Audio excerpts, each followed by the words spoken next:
kattaroq yoshdagi bolalar va kattalarda gipotermiyani 40% sababi infeksiya hisoblanadi. O'tkir kechuvchi infeksiyalar, pnevmoniya, sepsis, meningit, termoregulyatsiya buzilishlariga olib keladi. Immunitetni pasayishi va quvvatsizlik infeksion kasalliklarga chalingan bemorlarda gipotermiya rivojlanishida asosiy xavf hisoblanadi. Assalomu alaykum. Oxirgi vaqtlarda bolalarda tana harorati tushib ketishi holatlari ko'p uchramoqda. Bu holat bolalar va ota-onalar uchun bir qator qiyinchiliklarga olib keladi. Bugun shu holatlarga ozgina tushuncha va yechim qidirishga yordam beramiz. Gipotermiya yoki tana harorati tushib ketishi deb qaysi holatga aytiladi? Gipotermiya bu tana haroratini o'pka, qizilo'ngach, to'g'ri ichak, quloqda 35 gradusdan pasayishga aytiladi. Bu holatda tana haroratini yo'qotish ko'payadi yoki issiq ishlab chiqarish pasayadi. Chaqaloqlar gipotermiyasi, tana harorati tushishi haqida gaplashamiz. Chaqaloq tug'ilgandan keyin birinchi kunlarda atrof muhit harorati optimal bo'lishi kerak. Bunda chaqaloqni orqa peshobidan o'lchangan harorat 36,7-37,3 bo'lishi kerak. Bola hayotning birinchi daqiqalarida haroratni yo'qotish kuchayishi hisobiga tana harorati pasayishi quyidagi mexanizmlardan iborat. Issiqlikni yo'qotish omillari quyidagilar. Chaqaloq terisi yuzasi kattaligi sababli kattalardan 3-4 barobar ko'proq issiqlik yo'qotishadi. Chaqaloqlar terisi namligi yuqori bo'ladi. Yoq qavati yaxshi rivojlanmagan. Atrof muhitni harorati pastligi ko'p tug'ruq palatalarida haroratni 22-25 gradus atrofida ushlab turiladi. Biz tavsiya qilamiz 25-28 gradus atrofida. Bu esa tana haroratini sekin pasayishiga olib keladi. Sovuqqa stress, xavf omillari. Tug'ruq palatida yetarli issiq bo'lmasligi, uyqu va sedativ dori-darmonlar ona tomonidan iste'mol qilinishi. Chaqaloqlar gipotrofiyasi, kam vazn bilan tug'ilishi, chala tug'ilish, asfiksiya, infeksiya, markaziy qon quyilishlar, gipoglikemiya, qonda qand miqdorini pasayishi. Vaqtida tug'ilgan, normal vaznga ega bo'lgan bolalar atrof muhit harorati o'zgarishiga to'g'ri reaksiya qiladilar va tana haroratini normal ushlab turishga harakat qiladi. Lekin kam vazn bilan tug'ilgan bolalar tana haroratini ushlab tura olmaydi. Shuning uchun ularni haroratini doim nazorat qilish kerak. Erta gipotermiya. Erta gipotermiya deb tug'ilgandan 3 kungacha bo'lgan bolalarda harorati pasayishiga aytiladi. Bu holat tana yuzasi kattaligi va yoq qavati yo'qaligi sababli hosil bo'ladi. Erta gipotermiyani prognozi ko'pincha yaxshi bo'ladi, chunki atrof muhit havosi bilan bog'liq bo'ladi. Lekin quyidagi holatlarda og'ir kechishi mumkin. Chala tug'ilish, markaziy nerv sistemasi qon quyilish, bosh miya rivojlanishi nuqsonlari, infeksiyalar. Kechki gipotermiya chaqaloqni hayotini 4-28 kunlarida uchraydi. Haroratni tushib ketishi sabablari ko'pincha infeksiya va bolaga ovqat yetmasligi sabab bo'ladi. Gipotermiyada uyquchalik hisobiga aspiratsiya, ovqatga tiqilish olib kelishi mumkin. Gipotermiyaga olib keluvchi bakterial infeksiya va asoratlar, siydik yo'llari infeksiyalari, meningit, sepsis, pnevmoniya, osteomiyelit, pnevmotoraks. Sovuq travma bu uzoq muddat qayta sovuqda qolib ketishga aytiladi. Chaqaloqlar tana harorati tushib ketishi belgilar. Emishdan bosh tortish, yuzaki sekin nafas olish, quruq xirillashlar, auskultatsiyada krepitatsiya eshitilishi mumkin. Tana harorati 35 gradusdan pasayadi. Terisi quruq bo'ladi. Chaqaloqlar gipotermiyasi, profilaktikasi va davosi haqida gaplashamiz. Profilaktikasi. Birinchisi, tug'ruq palatida harorat 25-28 gradus. Ikkinchisi, chaqaloqni tug'ruqdan keyin artish va yurgaklash, issiq matolarga o'rash. Uchinchisi, chaqaloqni ona tanasiga qo'yish. To'rtinchisi, chaqaloqga bosh kiyim kiydirish. Beshinchisi, bolani emizishga undash.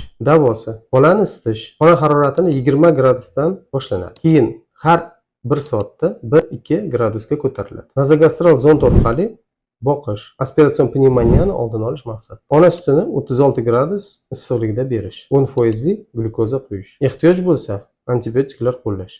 Katta yoshdagi bolalar gipotermiyasi. Chaqaloqlar gipotermiyasidan farqi, katta yoshdagi bolalarda tana haroratini ushlab turish, metabolik aktivlik va qaltirash bilan kechuvchi issiq ishlab chiqishi bilan boshqariladi. Gipotermiyaga olib keluvchi asosiy sabablar. Birinchisi, tasodifan paydo bo'lgan gipotermiya, tana harorati atrof muhit havosi pastligi sabab paydo bo'ladi. Bu esa o'z navbatida o'tkir buzilishlarga olib keladi. Gipotalamusda joylashgan tana haroratini ushlab turish markazi funksiyasi o'zgarmaydi. Gipotermiyaning bu turi ko'proq suvda cho'kishlarda kuzatiladi. O'z-o'zidan paydo bo'luvchi gipotermiya kam uchraydi. Bu sog'lom bolalarda ba'zida paydo bo'ladi. Mushaklar qaltirashi 33 gradusda boshlanadi. Normada 36 gradusda. Ko'p terlaydi.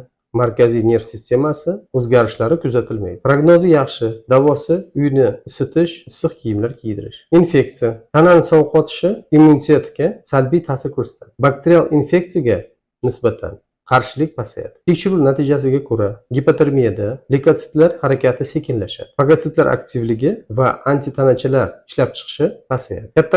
Kattaroq yoshdagi bolalar va kattalarda gipotermiyani 40% sababi infeksiya hisoblanadi. O'tkir kechuvchi infeksiyalar, pnevmoniya, sepsis, meningit, termoregulyatsiya buzilishlariga olib keladi. Immunitetni pasayishi va quvvatsizlik infeksion kasalliklarga chalingan bemorlarda gipotermiya rivojlanishida asosiy xavf hisoblanadi. Dori-darmonlardan gipotermiya. Asosan uyqu va tinchlantiruvchi dori-darmonlar ishlatilganda kuzatiladi. Moddalar almashinuvi buzilishiga olib kelishi mumkin. Bosh miya gipotalamusida joylashgan tana haroratini ushlab turish markaziga ta'sir qiladi. Mushaklar qaltirashi va qon tomir spazmi mexanizmlarini buzilishiga sabab bo'ladi. Gipotermiyaga olib keluvchi preparatlar. Birinchisi diazepam onaga to'g'ri vaqtida qo'llanilsa. Ikkinchisi kimyoterapiya preparatlari. Uchinchisi salitsillatlar yoki paracetamol kimyoterapiya preparatlari bilan qo'llanilganda. Ibuprofen qo'llanilganda ham kuzatilgan. To'rtinchisi burun ochuvchi preparatlar. Misol naftizin. Beshinchisi boshqa preparatlar. Xlorpromazin, geksametoniy va barbituratlar. Markaziy nerv tizimini zararlanishi. Gipotalamus yaqinida o'sma, qon quyilishi, sarkoid granulyoma kabi patologik jarayonlar termoregulyatsiya mexanizmlarini buzishi va gipotermiyaga olib kelishi mumkin. Metabolik gipotermiya. Gipotireoz bilan kasallangan bemorlarda moddalar almashinuvi pasayganligi sabab gipotermiya rivojlanish xavfi yuqori bo'ladi. Bolalarda oziqlanish buzilishi hisobiga paydo bo'lgan gipotermiya bolani hayotini birinchi haftalardan boshlanishi mumkin. Bu vaziyatda bola bo'y va vaznda ortda qoladi. Yog' qavati kamligi sabab tana haroratini ushlab tura olmaydi. Gipotermiyani davosi. Gipotermiyani davolash uchun sababini bilish kerak bo'ladi. Pastroq haroratni ko'rsatadigan termometr kerak bo'ladi. Davolashda asosiy maqsad tana haroratini isitish, bemorni isitish va tana haroratini ko'tarish. Isitish usullari: passiv isitish, uyni issiq ushlash, quruq adyol berish, issiq ichirish, mushaklarni passiv va aktiv harakatlantirish. Aktiv fiziologik yuklamalar. Aktiv fizik yuklamalar: isitilgan adyol, nurli issiq vanna, namlangan va isitilgan kislorod. Ichki harorat. Tomir ichiga isitilgan suyuqlik quyiladi. Isitilgan namlangan kislorod ingalyatsiya qilish. Tuzli eritmalar bilan oshqozon va ichak lavaji. Birinchisi yengil gipotermiyada tana harorati 33-35 gradus. Issiq xonaga olib kirish. Kiyimi ho'l bo'lsa yechish. Issiq suyuqlik ichirish. Passiv va aktiv mashqlar. O'rtacha gipotermiyada tana harorati 30-33 gradus. Aktiv isitish usullari kerak bo'ladi. Issiq vanna qabul qilish 30 gradusdan boshlanadi va 40 gradusgacha ko'tariladi. Uchinchisi og'ir gipotermiyada tana harorati 30 gradusdan past bo'ladi. Ichki isitish kerak bo'ladi. Eng yaxshi usullardan biri isitilgan namlangan kislorod berish. Issiq vannaga bemorni solish. Har bir soatda 0,5-1 gradusga haroratni ko'tarish. Rahmat, sog' bo'linglar.